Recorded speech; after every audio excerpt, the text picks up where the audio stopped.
Hello and welcome to the news at 5. I'm Dominic Iwiwa and these are the stories and reports we're tracking at the moment. The Inspector General of Police, Olatunji Disu, has inaugurated an 8-member committee to oversee the implementation of state police as he rolls out his vision for the Nigeria Police Force, following his confirmation as the 23rd Indigenous Inspector General of Police. Speaking in Abuja at his first formal engagement with strategic senior police officers, Mr. Disu says there is a need to tackle evolving security threats through innovative policing, such as community policing and the establishment of state police. The 8-member committee, headed by Professor Olu Ogunshaki, is expected to deliver their report within 4 weeks.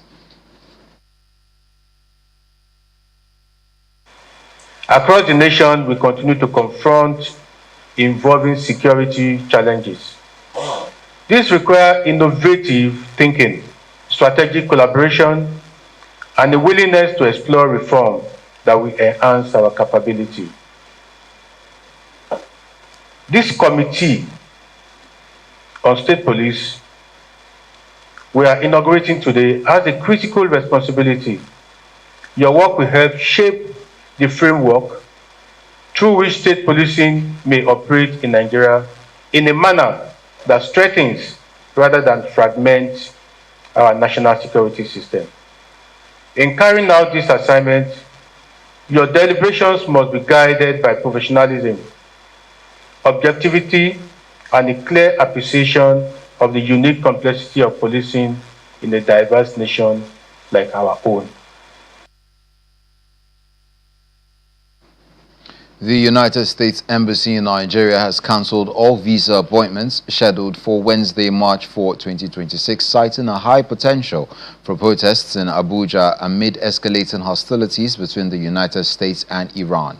Disclosing this in a statement via its website on Wednesday, the embassy warned of potential demonstrations in the Federal Capital Territory, calling on American citizens to remain indoors.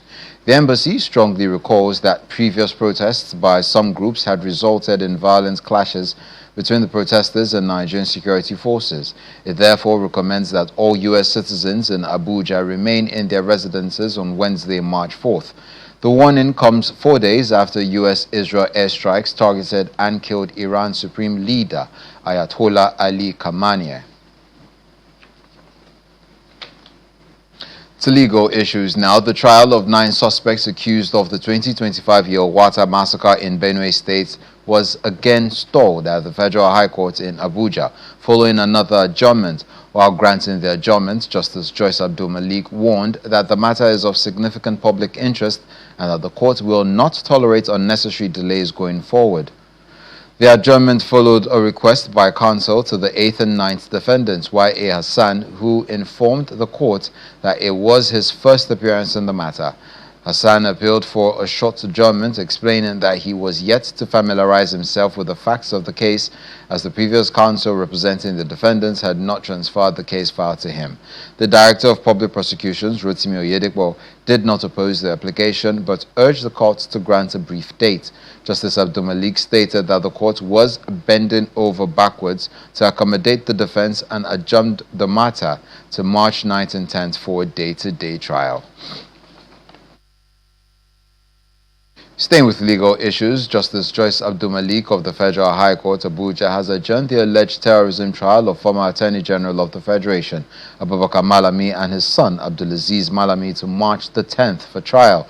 The adjournment followed a request by the Director of Public Prosecutions, Rotimi Oyedepo, who informed the court that the prosecution needed more time to familiarize itself with the facts of the case. Oyedepo told the court that the case file was recently transferred from the Department of State Services to the Department of Public Prosecutions. Counsel to the defendants, Adebayo Adedeji, who did not oppose the application, however, urged the court to strike out the matter if the prosecution fails to open its case at the next adjourned date, citing lack of diligent prosecution. Justice Abdul-Malik subsequently adjourned the matter to March 10 for trial and for the prosecution to formally open its case.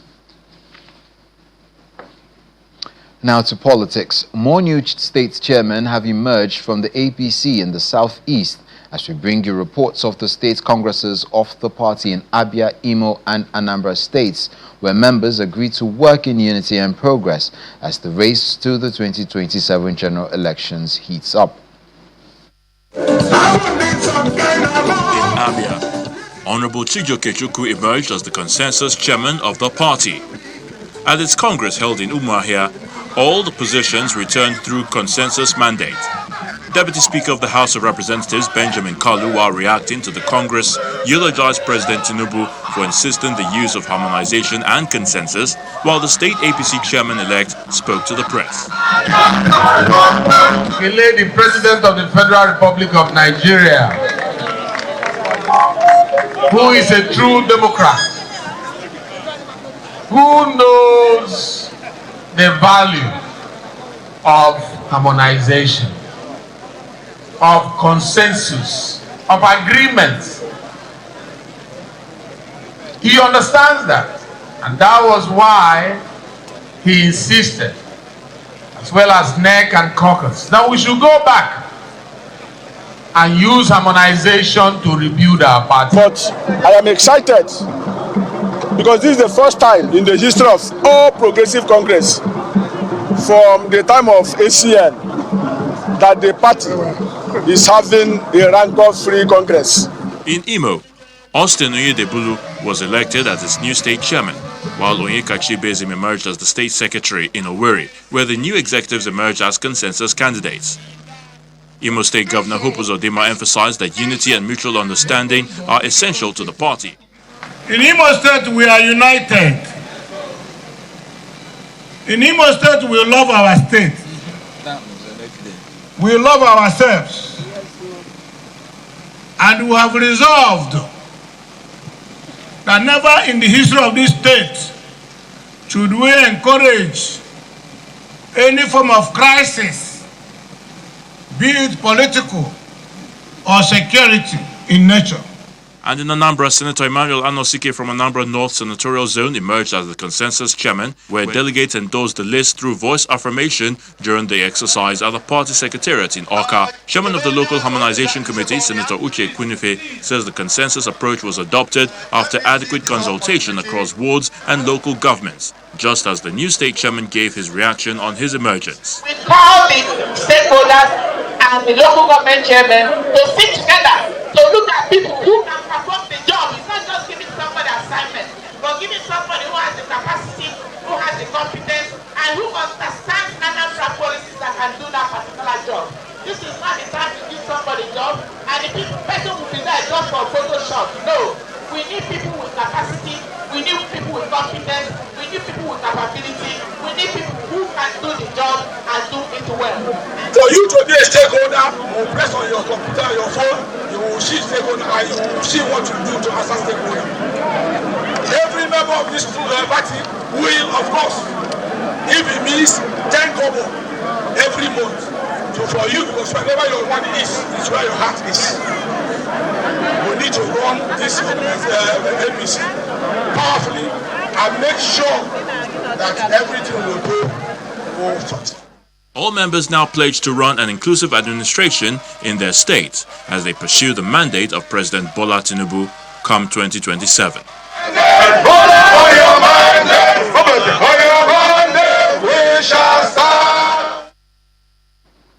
Still talking politics, a major milestone in the political landscape of Adamawa State has been reached with the realignment of the structures of the People's Democratic Party with the All Progressives Congress led by the state's governor, Umaru Fintiri. This was the development at a meeting of leading political stakeholders in Yola, the state's capital, where efforts have been initiated to streamline the now expanded membership of the APC.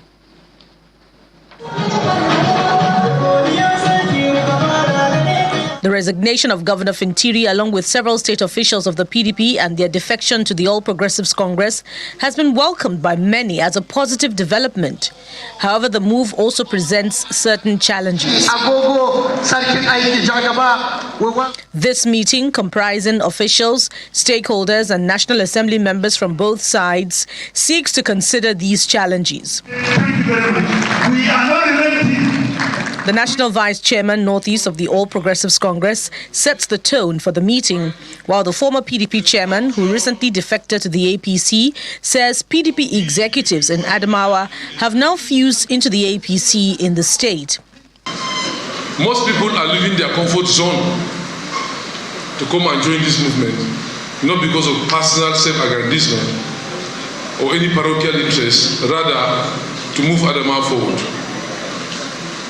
The structure of PDP before in the state, from state to local government and ward level, all have been fused into APC. Governor Fintiri commends President Bola Tinubu for creating the enabling environment for democracy to thrive and calls on all members to work together for the success of the party. First, I want to give thanks to Almighty Allah for making this gathering possible. And two, to thank His Excellency President Bola Ahmed Tinubu, GCFR,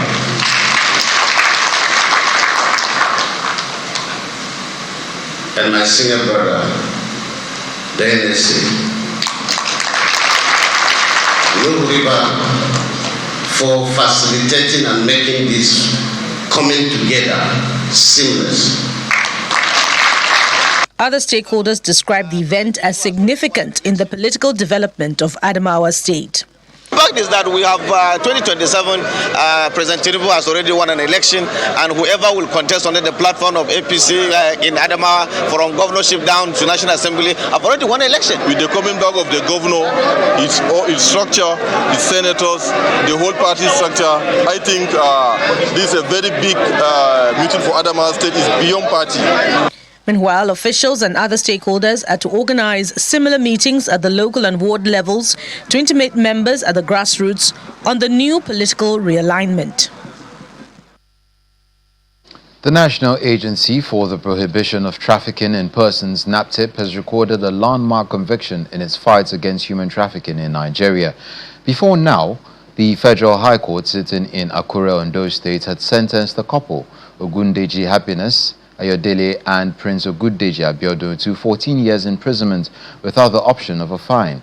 A judgment the agency describes as a major breakthrough that underscores its resolve to prosecute offenders regardless of their class, status or social standing. The convicts, described as high-profile socialites, operated a popular care home in Ilitutun, Okitipukwa local government area of Ondo State, but investigations later revealed that the facility was allegedly being used as a baby factory where underage pregnant girls were detained until delivery and their babies sold to willing buyers. While reaffirming its commitments to protecting Nigerians from all forms of exploitation and calling on members of the public to join the fight against human trafficking in the country, NAPTIP says the judgment sends a strong warning to traffickers across the country that no matter how long it takes, the law will catch up with them. The National Agency for the Prohibition of Trafficking in Persons, Lagos Command, is indeed delighted to announce that after over 11 years of trial, justice has finally been secured for the victims. This is a landmark conviction that will surely serve as a deterrent to criminal elements in the country, and also a warning to perpetrators of human trafficking that no matter how long it takes, they will one day face the full wrath of the law. It is a double-barrel judgment which dealt a heavy and devastating blow on the convicts by stripping them of their ill-gotten proceeds of the illicit crime, and at the same time provided some measures of restitution for the victims to assuage their pains, loss, and exploitation. The agency appreciates the immense partnership and cooperation of the judiciary, the Nigerian Immigration, and the Nigerian Police, Akure, Ondo State, and all other critical partners who supported NAPTIP. As Nigeria joins the world in celebrating the International Women's Day on the 8th of March, the Speaker of the House of Representatives, Right Honorable Abbas Tajudeen, is calling for the protection of women's rights, describing it as unfair for women who are least likely to cause conflicts to suffer the most from the resultant displacement, sexual and gender-based violence, economic exclusion, and systemic oppression. The Speaker, who was represented by Honorable Mohammed Jallo, stated this during a hearing on a bill for an act to repeal the National Human Rights Commission Act 2004, National Human Rights Amendment Act 2010, and to enact the National Human Rights Commission Bill 2025. According to him, legislators must respond to the challenges of human rights with deliberatedness, transparency, and firm legislative action in order to protect their constituents, revamp the existing machinery for judicial redress, and elevate the country in the eyes of the world.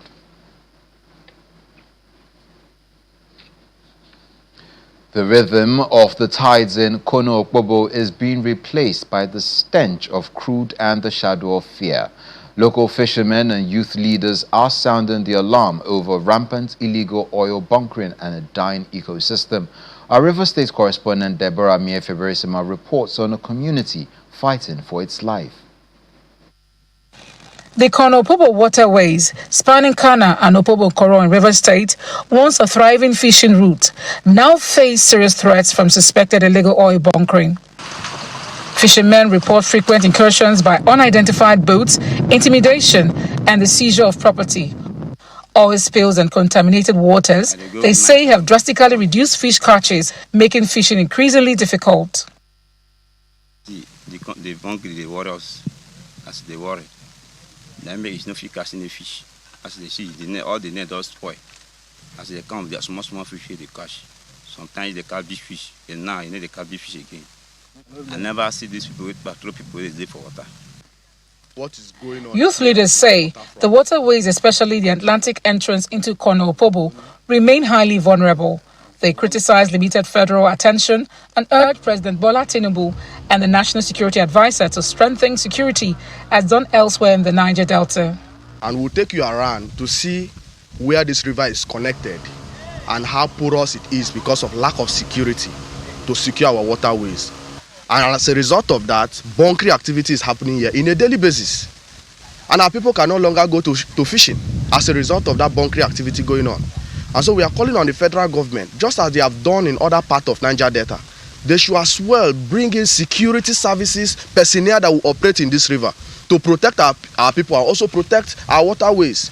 I am from Bowe, and like we have been saying, calling on federal government countless times to come and help us for these bunkering activities because it's cutting short our livelihood. Look like our fishermen, they are no longer getting anything. Sometimes those boys said they will even attack them on their way coming back from fishing. We are not even talking about the pollution.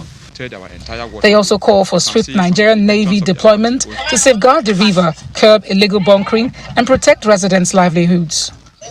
For almost 5 to 10 kilometers, you couldn't see even one patrol security gunboat that is patrolling the waterways in order to cope the activities of these smugglers, these oil bunkers. And if you look down to the other creek that move from Caribbean into the Ogoni that transcend to the Andoni area, you can also see within the next 5-7 kilometers we have checked from that distance, you can't even find any patrol gunboat either of the Navy or of any of the private security companies such as Tantita and other patrol force like that. You can't find any of them in this prison.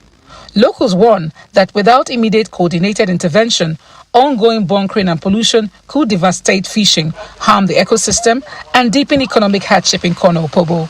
Deborah Mie-Feberesima, Channels Television News.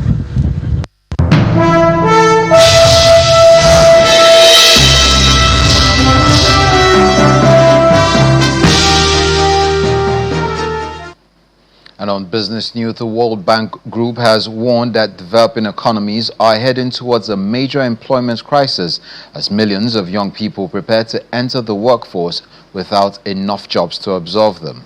According to the World Bank, about 1.2 billion young people in developing countries are expected to reach working age within the next 10 to 15 years, while current economic projections indicate that only around 400 million jobs are likely to be created during the same period. The multilateral finance institution explains that the mismatch could leave hundreds of millions without access to productive employment. The World Bank Group's president, Ajay Banga, notes that while global attention is often captured by immediate crises such as conflicts, technological disruptions, and market volatility, slower-moving structural forces like demographics, food and water pressures, and globalization trends are likely to have deeper and longer-lasting consequences. Nigeria's business environment strengthened significantly in February 2026, with the Business Confidence Index soaring to a record 117.2 points from 105.8 points in January. According to the latest report from the Nigerian Economic Summit Group, the figure marks the highest reading on record and reflects improving demand conditions, as well as renewed activity across production, trade, and service-oriented sectors. Highlights of the report shows that manufacturing improved to 121.1 points, reflecting stronger activity in industries such as food, beverages, and chemicals. Services climbed to 109.2 points on gains in finance, telecoms, and real estate, while trade rebounded robustly to 108.7 points after underperformance earlier in the year. The Nigerian Electricity Regulatory Commission (NERC) has ordered all electricity distribution companies (DISCOs) to pay 20.33 billion naira in outstanding meter reimbursements to customers under the Meter Asset Provider Framework. In a statement sent to journalists, the Electricity Market Regulator directed that the total amount must be recovered and fully disbursed to affected customers over 12 months commencing on March 1, 2026. Under the MAP scheme, customers pay for meters and are refunded by their DISCOs through energy credits. NEC points out that as at the end of December last year, DISCOs had failed to reimburse customers for meter procured under the MAP framework, leaving the outstanding amount. The Commission also notes that the level of refunds had been very slow over the years, necessitating a new order.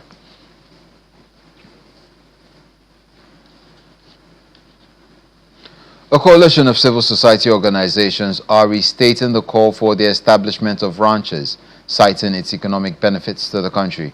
A representative of the organization who was speaking at a news conference says the initiative remains key to the federal government's attainment of 1 trillion naira economy by 2030.